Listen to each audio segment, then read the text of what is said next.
मोदी तुम आगे बढ़ो। अरे देश का नेता कैसा हो, देश का नेता कैसा हो। नरेंद्र मोदी तुम आगे बढ़ो। मोदी मोदी मोदी मोदी मोदी। यानंतर आपले उमेदवार प्रतापरावजी पाटील चिखलीकरांना, प्रतापरावजी पाटीलकर आपलं मनोगत व्यक्त करतील।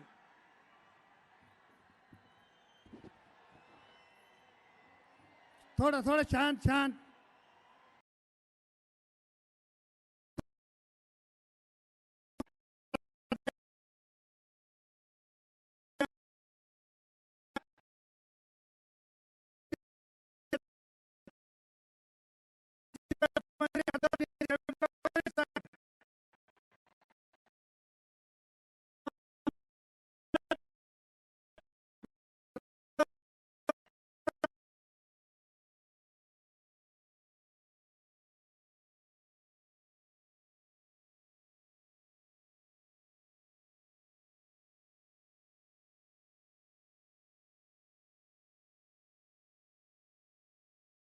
वगैरे नाव माझं मनोगत मी अवघ्या 2 मिनिटांमध्ये पूर्ण करणार आहे।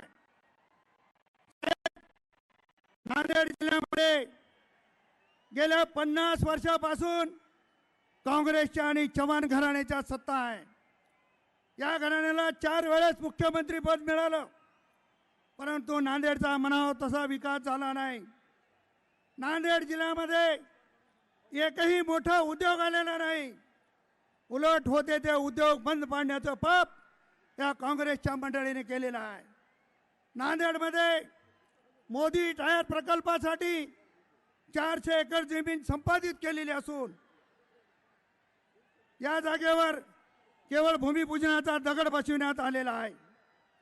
मोदी साहेब, आपणास माझी विनंती आहे, लातूरला आपण रेल्वे बोगीचा मोठा प्रकल्प उभा करून लातूरच्या विकासाला चालना दिलेली आहे। त्या धर्तीवर नांदेडमध्ये 2-3 मोठे असे उद्योग मंजूर केल्यास बेरोजगारांना, तरुणांना रोजगार उपलब्ध होणार आहे। तरी जिल्ह्यामध्ये हा विकास पर्व सुरू करावं अशा पद्धतीची माझी विनंती आहे। दमणगंगा आणि पिंजाळ या 2 नद्या पूर्वेकडून पश्चिमेकडे वाहतात। त्या नद्यांचं पाणी समुद्रामध्ये वाहून जातं। समुद्रामध्ये वाहून जाणारं पाणी नदी जोड प्रकल्पाच्या द्वारे गोदावरी खोऱ्यास वळतं केल्यास नाशिक, नांदेड ते बाबळीपर्यंतच्या बंधाऱ्याला 12 पाणी बसून राहील आणि यामुळे मराठवाडा सुजलाम सुफलाम होईल आणि शेतकऱ्यांचं जीवनमान उंचावणार आहे। मुखेड आणि देगलूर तालुक्यामध्ये वरदान ठरणारा लेंडी प्रकल्प 25 ते 30 वर्षापासून अर्धवट स्थितीमध्ये आहे। त्याही धरणाला आपण मोठ्या प्रमाणावर निधी देऊन तो धरण पूर्ण करावा अशी विनंती आहे। साहेब, नांदेड देगलूर बिदर या नवीन रेल्वे मार्गाला आपण मंजुरी दिली आणि भरीव निधी दिलेला आहे। त्याबद्दल जाहीर आभार या ठिकाणी मानतो। त्याबरोबरच नांदेड लोहा लातूर या नवीन मार्गास मंजुरी देऊन या दोन्ही मार्गाचं काम लवकरात लवकर सुरू करावं अशा पद्धतीची विनंती करतो। नांदेड शीख बांधवांची दक्षिण काशी असून श्री गुरु गोविंद सिंग यांच्या पावन चरणाने पवित्र झालेली नांदेड भूमी आहे। शीख बांधवांनी गुरुद्वारा बोर्डासाठी कलम 11 स्थापित होऊ नये अशी राज्य शासनाकडे विनंती केलेली आहे। त्यांच्या भावनाचा जरूर विचार करावा अशा पद्धतीची विनंती राहणार आहे।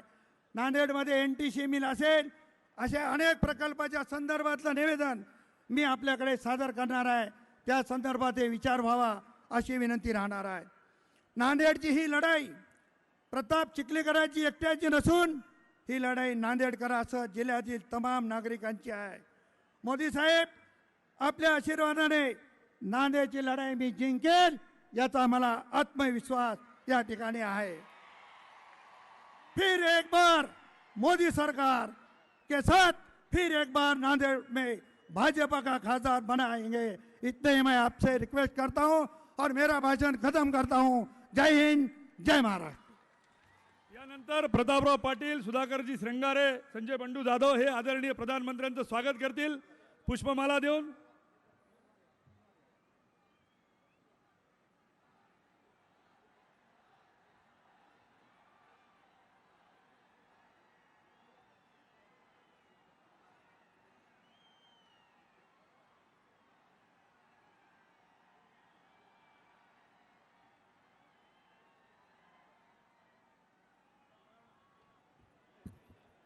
यानंतर महाराष्ट्राचे लाडके मुख्यमंत्री आदरणीय देवेंद्रजी फडणवीस हे आपलं मनोगत या प्रसंगी व्यक्त करतील. आदरणीय देवेंद्रजी फडणवीस सर. भारत माता की. अरे नांदेडचा आवाज दिल्लीपर्यंत गेला पाहिजे. भारत माता की. वंदे वंदे वंदे. मंचावर उपस्थित भारताचे यशस्वी पंतप्रधान आणि भारत देशाचे प्रधान चौकीदार आदरणीय नरेंद्र मोदीजी,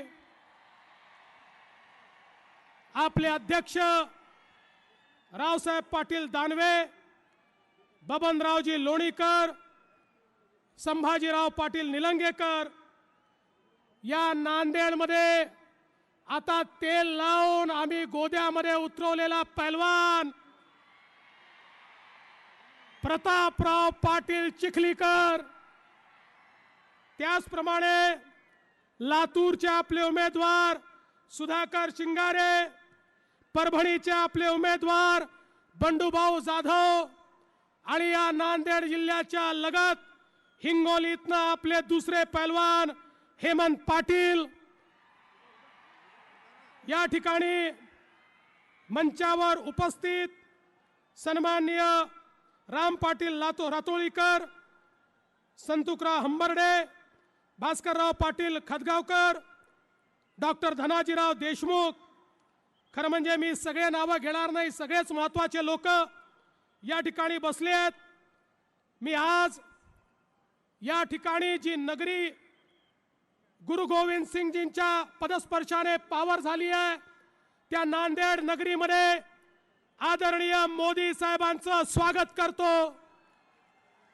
बंधू भगिनींनो, या मराठवाड्यामध्ये खऱ्या अर्थानं भारतीय जनता पार्टी शिवसेनेचं सरकार आल्यानंतर, देशामध्ये मोदीजींचं सरकार आल्यानंतर या मराठवाड्याच्या विकासाला आपण सुरुवात केली आणि आज एकट्या मराठवाड्यामध्ये 13,000 कोटी रुपयाची रेल्वेची कामं सुरू आहेत.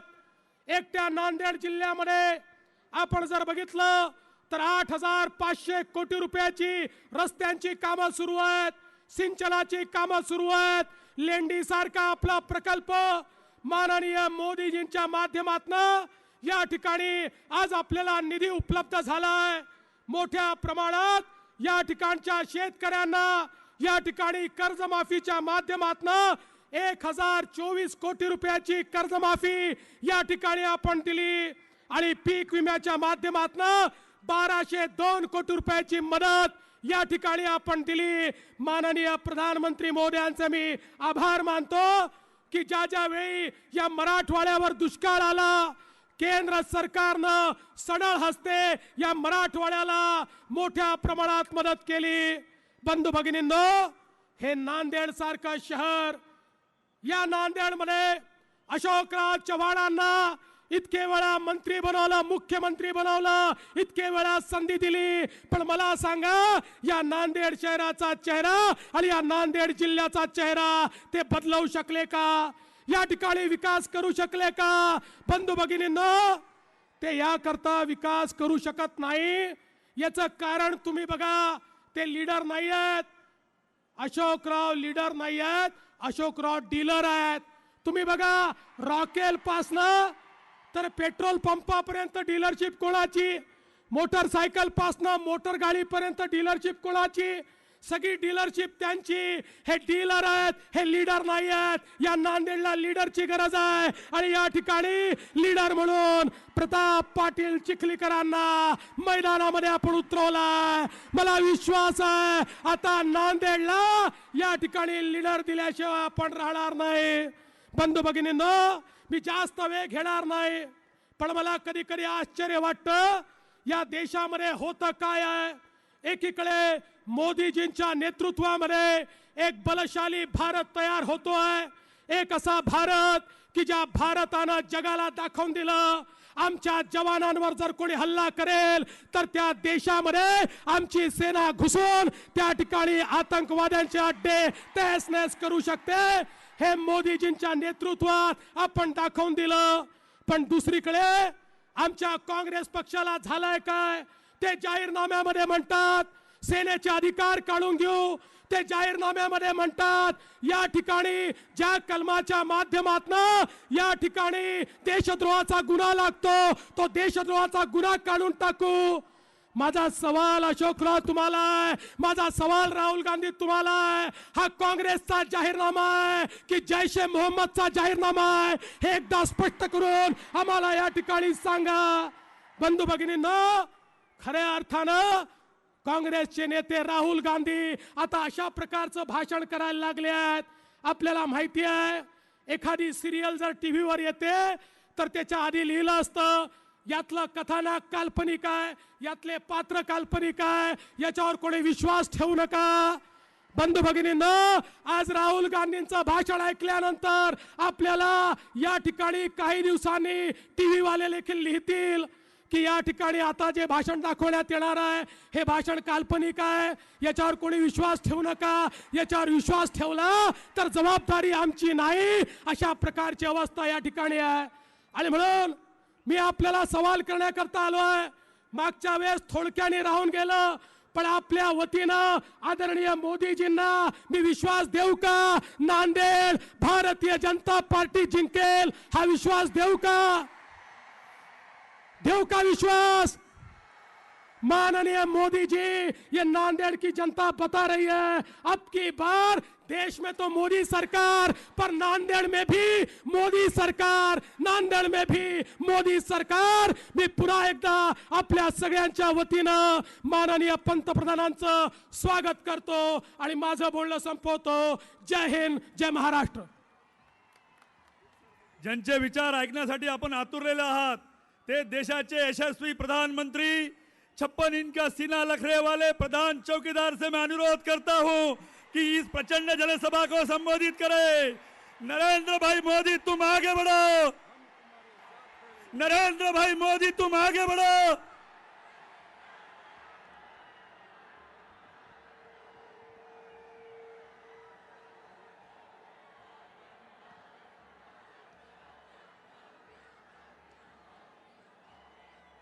भारत माता की, भारत माता की. नांदेड आणि महाराष्ट्राच्या सर्व बंधू भगिनींना गुढी पडवाच्या खूप खूप शुभेच्छा.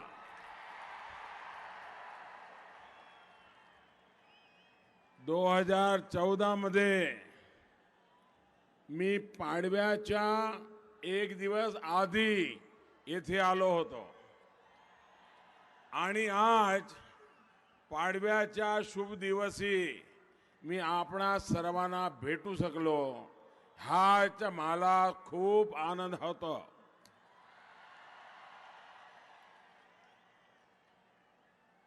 मंच पर विराजमान यहाँ के लोकप्रिय मुख्यमंत्री, हमारी पार्टी के अध्यक्ष श्रीमान दानवे जी, श्रीमान रामदास आठवले जी, सभी हमारे उम्मीदवार, सभी वरिष्ठ नेतागण, भाजपा शिवसेना महायुति के सभी वरिष्ठ महानुभाव और विशाल संख्या में पधारे हुए नांदेड़ के मेरे प्यारे भाई और बहनों, मां रेणुका देवी की आशीर्वाद प्राप्त भूमि, गुरु गोविंद सिंह जी की निर्वाण स्थली, तख्त सचखंड श्री हजूर अबचल नगर साहब की धरती को मेरा शत शत नमन. यही वो जगह है जिसने बाबा बंदा सिंह बहादुर को गढ़ने में बहुत बड़ी भूमिका निभाई थी. साथियों, गुड़ी पड़वा के इस पवित्र दिन एक बार फिर आप सभी को, महाराष्ट्र के सभी भाई बहनों को मैं नमन करता हूं आभार व्यक्त करता हूं। आप सभी के सहयोग से ही ये प्रधान सेवक पूरी निष्ठा और ईमानदारी के साथ एक समृद्ध, सुरक्षित नए भारत का निर्माण बीड़ा उठा पाया है। साथियों, हम जिस नए भारत का निर्माण करना चाहते हैं उसका विजन स्पष्ट है, लेकिन कांग्रेस भारत को कहां ले जाना चाहती है ये भी देश के सामने अब आ गया है। कांग्रेस और उसके साथी भारत में दो प्रधानमंत्री चाहते हैं, एक दिल्ली में और दूसरा जम्मू कश्मीर में। मैं जरा नांदेड़ के मेरे भाइयों बहनों को पूछना चाहता हूं, ये कांग्रेस के महागठबंधन के साथी जम्मू कश्मीर के पूर्व मुख्यमंत्री उमर अब्दुल्ला, उनके पिताजी फारूक अब्दुल्ला खुलेआम कह रहे हैं कि देश में दो प्रधानमंत्री होने हैं। मैं आपसे पूछना चाहता हूं, क्या आपको ये मंजूर है? आवाज कश्मीर तक जानी चाहिए। क्या आपको ये मंजूर है? आपको ये मंजूर है? कांग्रेस जम्मू कश्मीर से आफ्का का कानून हटाएगी ताकि आतंकियों के सामने हमारे जवान लाचार हो जाएं, वो झूठे केसों में उलझ जाएं। क्या कांग्रेस का ये वादा आपको स्वीकार है? क्या किसी हिंदुस्तानी को स्वीकार हो सकता है? देश का कोई वीर जवान इसको स्वीकार कर सकता है? कांग्रेस पाकिस्तान से पैसे लेकर देश में अलगाव पैदा करने वालों से बातचीत करना चाहती है। क्या ऐसी बातचीत आपको मंजूर है? क्या कांग्रेस पाप कर रही है कि नहीं कर रही है? कांग्रेस भारत के टुकड़े टुकड़े चाहने वाले देशद्रोहियों से जुड़े कानून को हटाकर उनको खुला लाइसेंस देना चाहती है।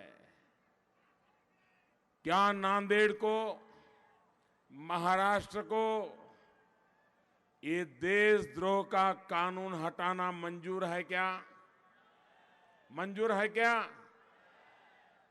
भाइयों और बहनों, कांग्रेस ने जो ये डकोसला पत्र बनाया है इसकी नींव तो उसी दिन पड़ गई थी जब सर्जिकल स्ट्राइक को लेकर इन्होंने देश के वीर जवानों के सामने सवाल उठाए थे, जब एयर स्ट्राइक के इन्होंने सबूत मांगे थे, जब 21 पार्टियों की महामिलावट ने मोदी के खिलाफ निंदा प्रस्ताव पारित किया था। साथियों, ये अजब स्थिति है। आज देश में जो हालात है, चाहे वो कश्मीर के हालात हो, आतंकवाद हो, नक्सलवाद हो, अलगाववाद हो, ये आग कांग्रेस की लगाई हुई आग है। एनडीए की सरकार उसको बुझाने में जुटी है, लेकिन कांग्रेस और उसके महामिलावटी साथी उस आग को और भड़काने के लिए साजिशें रच रहे हैं। साथियों, आतंकवादी नहीं, देश में भ्रष्टाचार को बढ़ाने वाली और उसे पालने पोसने वाली भी कांग्रेस ही रही है। विशेष तौर पर सेना से जुड़े, देश की सुरक्षा से जुड़े काम में मिलने वाली दलाली को इनको खासी पसंद है। जितना बड़ा सौदा उतनी ज्यादा मलाई। जीप घोटाले से लेकर, बॉफोर्स से लेकर हेलीकॉप्टर की दलाली तक इन्होंने बहुत खूब झंडे गाड़े हैं। भाई और बहनों, इटली के जिस मिशेल मामा को नामदारों ने भगा दिया था, उसको और उसके दूसरे साथियों को ये चौकीदार दुबई से उठाकर लाया है। अब कोर्ट में जो आरोप पत्र दायर किया गया है, उसमें उसने साफ साफ बताया है कि हेलीकॉप्टर की दलाली किसने खाई। सोचिए, एक परिवार, एक बेटा, एक दरबारी, तमाम राजदार और एक मामा। भाइयों और बहनों, 2014 में आपके एक वोट ने इन सबको कटघरे में ला करके खड़ा कर दिया है। अब 2019 में आपका एक और वोट उन्हें असली जगह पर पहुंचाएगा, वहां पहुंचाएगा जहां आप इन भ्रष्टाचारियों को देखना चाहते हैं। आने वाले समय में देश का बरसों पुराना इंतजार खत्म होने वाला है। भाइयों और बहनों, कांग्रेस के कारनामे पीढ़ी दर पीढ़ी एक जैसे ही रहे हैं, बल्कि भ्रष्टाचार ही कांग्रेस में विरासत है। आज नामदार परिवार जमानत पर बाहर है और कई पूर्व मंत्री कोर्ट कचहरी के चक्कर लगा रहे हैं। ऐसे ही कारनामों के चलते कांग्रेस पिछली बार 44 सीटों पर पहुंची और इस बार संकट और गंभीर है उनके लिए। साथियों, ये पहली बार देख रहा हूं कि 5 वर्ष बाद भी जनता में विपक्ष के प्रति, कांग्रेस के प्रति, एनसी के प्रति, शरद पवार की पार्टी के प्रति उनका जो गुस्सा है, वो गुस्सा जरा भी कम नहीं हो रहा है। इस गुस्से ने कांग्रेस में अफरा तफरी मचा दी है। हालात ये है कि कांग्रेस के नामदार ने माइक्रोस्कोप लेकर भारत में एक ऐसी सीट खोजी है जहां पर वो मुकाबला करने की ताकत रख सके। सीट भी ऐसी जहां पर देश की मेजॉरिटी माइनॉरिटी में है। मुकाबला भी ऐसा जहां जाते ही विरोधी दल को कह दिया कि मैं आपके विरोध में कुछ नहीं कहूंगा, मैं अभी नांदेड़ में हूं, लेकिन अमेठी के लोगों से कहूंगा कि इसे याद रखे, अपना ये अपमान भी याद रखे। साथियों, ये जो नई सीट नामदार ने खोजी है, वहां पर कांग्रेस की क्या स्थिति है, ये उन तस्वीरों से पता चलता है। सोशल मीडिया में खूब चल रहा है।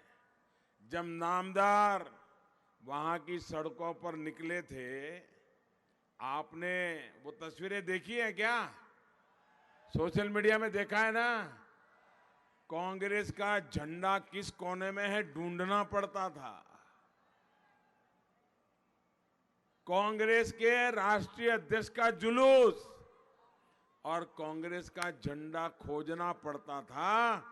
ये हाल है कांग्रेस का। साथियों, कांग्रेस की हालत टाइटैनिक जहाज की तरह है। ये हर एक नए दिन के साथ डूबती ही जा रही है। कांग्रेस के साथ जो जो इस जहाज में बैठा था वो एनसीपी की तरह या तो खुद भी डूब रहा है या उठ करके जान बचाने के लिए भाग रहा है। जो आपके पड़ोस में हिंगोली से कांग्रेस सांसद महोदय हैं, वे भी इस बार चुनाव नहीं लड़ रहे हैं। शरद पवार जी इस बार चुनाव नहीं लड़ रहे हैं। उनके सिपा सालार प्रफुल्ल पटेल भी चुनाव से भाग चुके हैं। साथियों, ये सभी महानुभाव एक एक करके मैदान छोड़ रहे हैं। महाराष्ट्र में कांग्रेस इतनी कमजोर हो चुकी है कि उसके पास जितनी संख्या में विधायक है उससे ज्यादा तो गुट बने हुए हैं। सब आपस में ही लड़ भिड़ रहे हैं। जब इस तरह की महामिलावट हो तो क्या ये दल महाराष्ट्र का भला कर पाएंगे? वो अपने विकास की सोचेंगे या फिर महाराष्ट्र के विकास की? यहां महाराष्ट्र में इन लोगों ने किस तरह एक आदर्श सोसाइटी बनाने की कोशिश की थी। शहीदों के परिवार को धोखा दिया था। इससे तो नांदेड़ और पूरा भारत भली भांति परिचित है। आप जानते हैं ना वो कौन है? पता है? इस तरह के घोटालों पर नजर रखने के लिए ही हमारी सरकार ने रेरा कानून बनाया है। एक ऐसा कानून जिसकी वजह से घर खरीदने वालों की कमाई सुरक्षित हुई है, उनकी बचत सुरक्षित हुई है। देश भर में हजारों प्रोजेक्ट अब रेरा कानून से रजिस्टर्ड है और पहले जिस तरह से काले धन का खेल होता था वो भी कम हुआ है। इसका बहुत बड़ा फायदा हुआ है मध्यम वर्ग को, नौजवानों को। साथियों, एनडीए सरकार ने 5 लाख रुपए तक की आय पर इनकम टैक्स जीरो करने का जो निर्णय लिया है वो भी नौजवानों के लिए बड़े फायदे लेकर आया है। घर खर्च के लिए, अपने कार्यों के लिए अब उनके पास ज्यादा पैसे बच रहे हैं। लेकिन मैं देश के नौजवानों को, मध्यम वर्ग को कांग्रेस की साजिश से फिर से आगाह करना चाहता हूं। कांग्रेस ने साफ कर दिया है कि वो देश के मध्यम वर्ग को स्वार्थी मानते हैं, लालची मानते हैं। इसलिए वो मध्यम वर्ग पर टैक्स का बड़ा बोझ डालने का इरादा रखती है। इतना टैक्स कि मध्यम वर्ग की कमर टूट जाए। भाइयों बहनों, आज मैं अनुभव से कह सकता हूं, अगर देश को चलाने में सबसे बड़ी ताकत कहीं से मिलती है तो मध्यम वर्गीय परिवारों से मिलती है। वो कायदे कानून का पालन करते हैं, वे सरकारी खजाने में अपने से जो भी बचता है देते हैं और इसी से देश चलता है। ये कांग्रेस पार्टी मध्यम वर्ग को अपना दुश्मन मानती है। आप हैरान हो जाएंगे, अभी कांग्रेस का एक ढकोसला पत्र आया है, 50-55 पन्नों का ढकोसला पत्र आया है। आने वाले 5 साल में उनके क्या मंसूबे हैं, उसका सारा उसमें लिखान है। पूरे मैनिफेस्टो में, उनके पूरे ढकोसला पत्र में एक बार भी मध्यम वर्ग शब्द नहीं है। भाइयों बहनों, ऐसी कांग्रेस को आप माफ कर सकते हैं क्या? इसलिए कांग्रेस से सतर्क रहिए, चौकीदार की तरह चौकन्ने रहिए। साथियों, कांग्रेस के इतिहास को देखेंगे तो एक पैटर्न दिखाई देती है। जब भी ये पार्टी संकट में आती है, तब झूठे वादों का एक पिटारा खोल देती है और बाद में गजनी बन जाती है। आपको गजनी फिल्म याद है ना? 2009 में इन्होंने कहा कि किसानों के घर पर आकर समर्थन मूल्य पर अनाज खरीदा जाएगा। अरे घर तो छोड़िए, मंडी में भी वो अनाज नहीं खरीद पाए। ये बीजेपी, शिवसेना, एनडीए की सरकार है जिसने लागत का 1.5 गुना समर्थन मूल्य देने का वादा पूरा किया। ये एनडीए की सरकार है जिसने देश के 12 करोड़ किसानों के खाते में हर साल 75,000 करोड़ रुपए सीधे जमा कराने का काम शुरू किया है। साथियों, ये कांग्रेस वाले हर ढकोसला पत्र में किसान को सिंचाई से जोड़ने का वादा करते हैं, लेकिन इनकी लटकाई 99 बड़ी सिंचाई परियोजनाओं को हमारी सरकार तेजी से पूरा कर रही है। इन्होंने गरीबों को आरक्षण देने का भी वादा किया था, लेकिन उसके बाद फिर गजनी हो गए।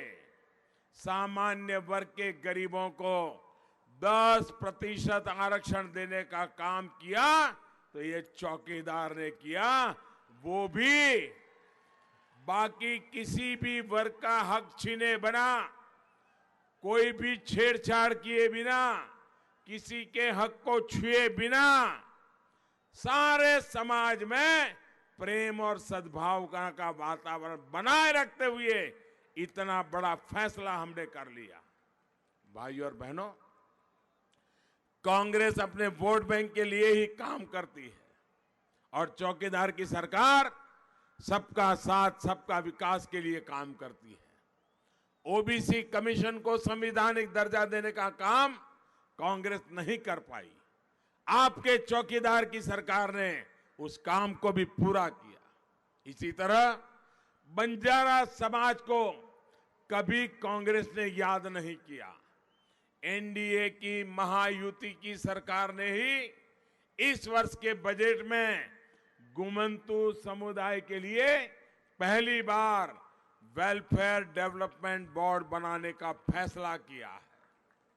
साथियों, कांग्रेस और ये महामिलावटी अपने स्वार्थ के लिए जाति, पंथ और संप्रदाय कोई भी खेल खेल लेते हैं।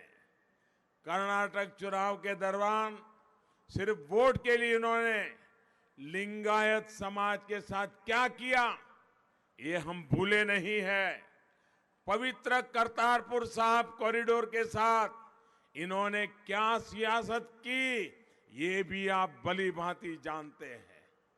बंटवारे के समय अगर कांग्रेस चाहती तो हमारे गुरुओं की धरोहर करतारपुर साहिब हमारे पास ही रह सकता था, लेकिन सिर्फ 3-4 किलोमीटर की ही दूरी से गुरु साहब के पवित्र स्थान को इन्होंने दूर कर दिया।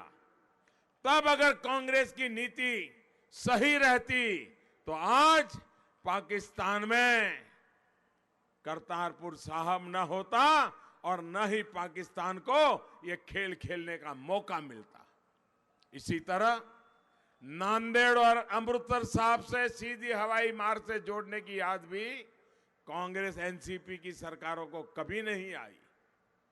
और एनसीपी के नेता तो एविएशन मिनिस्टर हुआ करते थे, मुख्यमंत्री उनके यहां हुआ करते थे, लेकिन न कभी उनको नांदेड़ साहब और अमृतसर साहब को जोड़ने की इच्छा हुई। उड़ान योजना के जरिए ये काम भी हमारी सरकार ने किया है। किसानों से 15 गुना दाल की खरीद हो या प्रधानमंत्री श्रम योगी मानधन योजना से यहां के कामगारों को पेंशन सुरक्षा, कांग्रेस एनसीपी की सरकारों ने कभी नहीं सोचा। ये काम भी हमारी सरकार ने किया है। भाइयों और बहनों, ये भी हमारी सरकार का सौभाग्य रहा कि उसे गुरु गोविंद सिंह के 350वें प्रकाश पर्व को देश और दुनिया में भव्य तरीके से मनाने का अवसर मिला। इसी तरह इस वर्ष गुरु नानक देव जी के 550वीं जन्म जयंती को भी हमने दुनिया भर में धूमधाम से मनाने की तैयारी की। साथियों, देश की आस्था, देश की संस्कृति के संरक्षण और सम्मान के प्रति एनडीए की सरकार ये चौकीदार पूरी तरह प्रतिबद्ध है। 2014 में आपके वोट के कारण हम दशकों पुराने गड्ढों को भर पाए। 2019 में आपके वोट से विकास का हाईवे बनेगा। 2014 में आपके वोट के कारण पुराने भारत के काम करने के तौर तरीकों में बदलाव आया। 2019 में आपके वोट से हम एक नया भारत बनाने की दिशा में आगे बढ़ेंगे। 2014 में आपके वोट से डिजिटल इंडिया से आपके जीवन को आसान बनाया।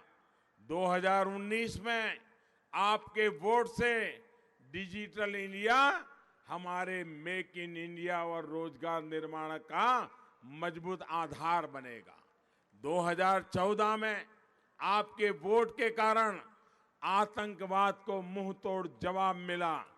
2019 में आपका वोट आतंकवाद को खत्म करने में एक बहुत बड़ी भूमिका निभाएगा।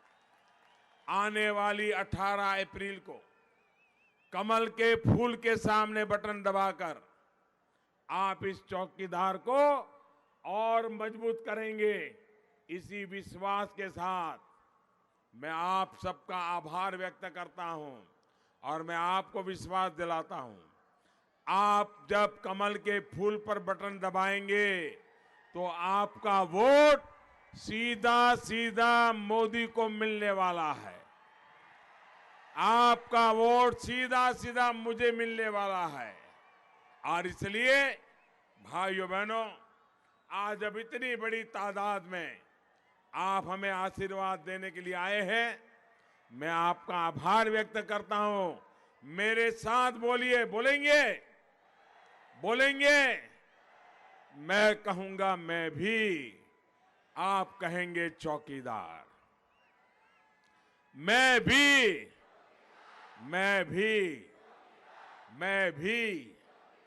गांव गांव है, शहर शहर है, बच्चा बच्चा, बड़े बुजुर्ग भी, माता बहनें, घर घर में, खेत खलिहान में, बाग बगान में, देश के अंदर, सरहद पर भी, डॉक्टर, इंजीनियर, शिक्षक, प्रोफेसर, लेखक, पत्रकार, कलाकार भी, किसान, कामगार, दुकानदार भी, वकील, व्यापारी भी, छात्र छात्राएं भी, भाइयों बहनों, सारा देश चौकीदार, 125 करोड़ देशवासी चौकीदार।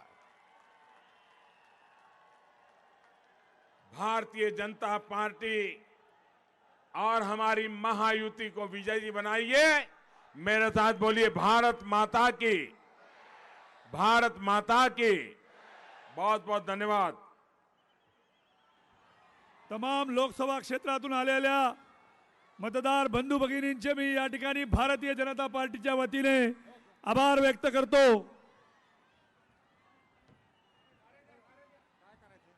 भारतीय जनता पार्टीचा नरेंद्रजी मोदी तुम आगे